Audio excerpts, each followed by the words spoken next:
예, 그 이근우 교수님이 이번에 이런 얘기를 했습니다. 임나 일본부에서 임나가 중요한 게 아닙니다. 일본부가 중요해요라고 이제 계속 뭐 거기 토론에 나온 분들이나 시민들이 이제 계속 임나 일본부서를 이야기하니까 이런 얘기를 했는데요.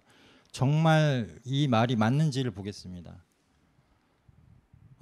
일단 임나 일본부설의 시작은 이 신찬성시록에 나오는 임나국에서부터 시작이 됩니다. 그래서 이 신찬성시록의 문구를 가지고 에도 시대입니다. 17세기죠 지금. 아라이 하쿠세키, 이름을 잘 기억을 하십시오.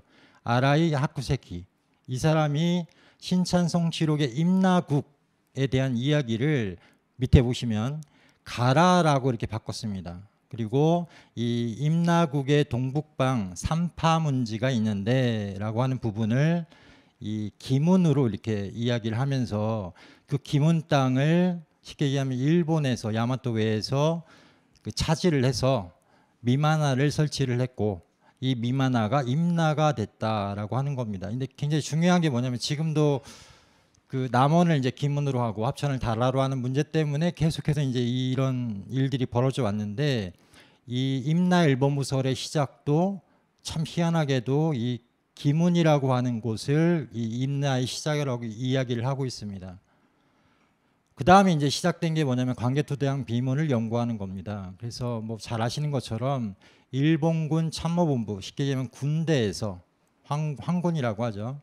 군대에서 이 광개토대왕 비문을 연구를 해서 그 임나 일본부서를 이제 만들어 왔고요.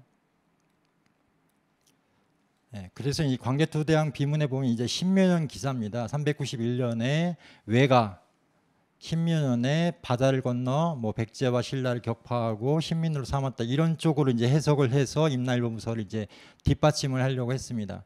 그 다음에 나온 게 바로 이제 일본서기입니다. 일본서기의 승시 65년 기사에 임나국이 나옵니다. 이 임나국에 대해서 또 다른 책에선 이렇게 얘기한다 해가지고 임나를 의부가라라고 했습니다. 의부가라. 근데 이 의부가라의 의부를 오라고 이제 읽고 임나는 바로 대가야다라고 주장을 합니다.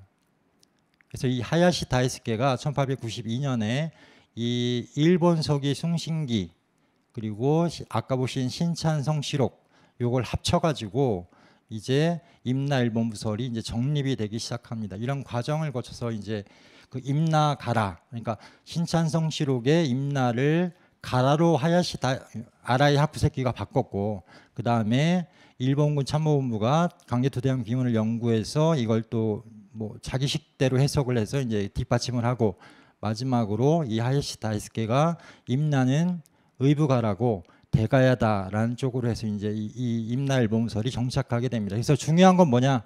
처음부터 끝까지 임나가 도대체 뭐냐?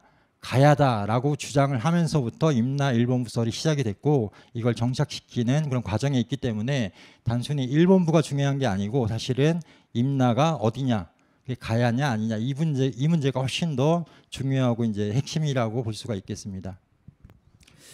예, 지금 말씀하신 대로 이제 임나일본부설 그 대일항쟁기 때 조선 총독부의 침략사관의 대표적인 임나일본부설의 본질은 결국은 임나를 어디로 볼 것이냐 하는 이 문제라고 이제 말씀을 해주셨는데, 그날 이제 우리 시민사학 쪽에서는 결국은 임나는 가야와 전혀 다른 정치체로서 일본 열도에 있었던 가야 분국설을 이렇게 주장을 했었는데, 그때 출연했던 경북대 박천수 교수께서 일본에는 가야 고분, 가야 관련 그런 고고학 자료가 없다, 이런 주장을 했었어요. 그래서 이 부분에 대해서, 이 가야 분국설에 대해서 다시 한번 박덕규 의원께서 정리를 좀 해 주시겠습니다. 예. 박천수 교수가 이제 끊임없이 이제 뭐 그 일본의 그 고고학 자료를 근거로 해서 만약에 임나가 가야의 분국이라면, 일본 열도에 있었다면 고고 자료가 도대체 뭐가 있냐를 이제 집요하게 사실은 이제 비판을 제기를 했는데요. 이 부분이 핵심이 참 중요합니다. 지금 뭐라고 했냐면, 김석형의 분국설이 엄청난 영향을 끼쳤다고 인정하지만 제가 한 10년 정도 조사를 했을 때 맞지 않다는 걸 느꼈다. 유적들을 다 가봤다. 그러나 실상은 맞지 않다라고 이야기를 했습니다. 그래서 듣는 사람으로 하여금 사실은 그런 것 같아. 왜냐하면 전문가니까요. 40년 뭐 30년 연구를 했다고 하니까 이 말을 들어보면 그게 잘못된 것 같구나라고 이렇게 생각이 들 수밖에 없게끔 되어 있습니다.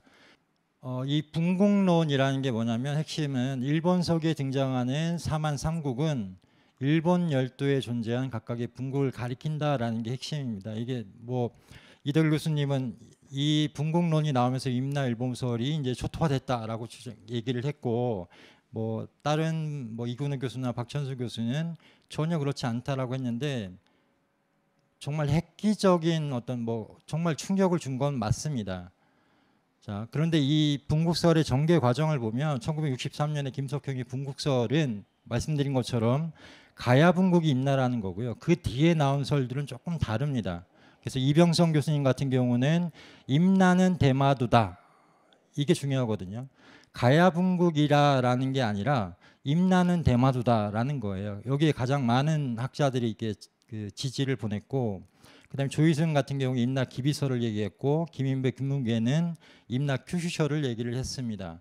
자, 이 임나에 대해서 좀 알아보겠습니다. 뭐 많이들 아시겠지만 다시 한번 뭐 정리한 의미로 말씀을 드리면, 이 위치에 대한 건 조금 이따 이제 박찬하 교육위원께서 얘기를 해주실 거고, 제가 얘기하고 싶은 거는 이 일본석에 나와 있는 기록에 보면 임나는 계림의 서남 쪽에 있다라고 돼 있어요. 그래서 왜 계림이 들어갈까 생각해 보면 대마도가 바로 이 임나가 바로 계림에 속했기 때문이라고 이렇게 볼 수밖에 없습니다.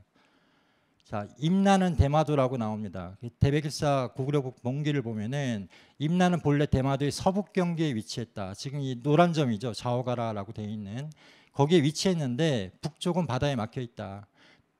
그다음에 동쪽과 서쪽 각 언덕에 마을이 있어 조공을 바치고 혹은 배반했다. 뒤에 대마도 두 섬이 마침내 임나의 통제를 받게 되어 이때부터 임나는 대마도 전체를 가리키는 이름이 되었다. 정확하게 워딩을 하면 임나가 바로 대마도고요. 원래는 서북 쪽에 있던 것인데 그래서 북쪽은 바다에 막혀 있다라고 불렀는데 나중에는 대마도 전체가 되었다라는 게 중요한 겁니다. 그리고 이 삼가라죠, 삼가라. 이 삼가라가 굉장히 중요해요. 삼가라의 명칭을 보면 백제고구려 신라가 아니라 뭐라고 되어 있습니까? 게지가라, 이니가라, 자오가라라고 되어 있습니다. 이 태백일사에는. 그래서 이걸 어떤 백제고구려 신라의 분국으로 물론 볼 수도 있지만 사실은 각자의 또 다른 이름을 갖고 있던 그런 게지, 이니, 자오가라라는 게 또 중요합니다. 그리고 이 대마도에 대해서는 뭐 다 아시겠지만 최근에 이제 문재인 대통령이 이제 프랑스인가 벨기에에 가서 왜 고지도를 봤을 때도 대마도가 오른쪽 아래에 있죠. 그래서 대마도가 우리 조선 그 지도에 속해 있는 그런 걸 볼 수가 있습니다. 그래서 이 대마도가 바로 임나다라는 부분을 말씀을 드리고, 이런 것들이 그 김석경의 분국설과는 조금 다른 쪽으로 이렇게 해석이 되는 그런 내용입니다. 이상입니다.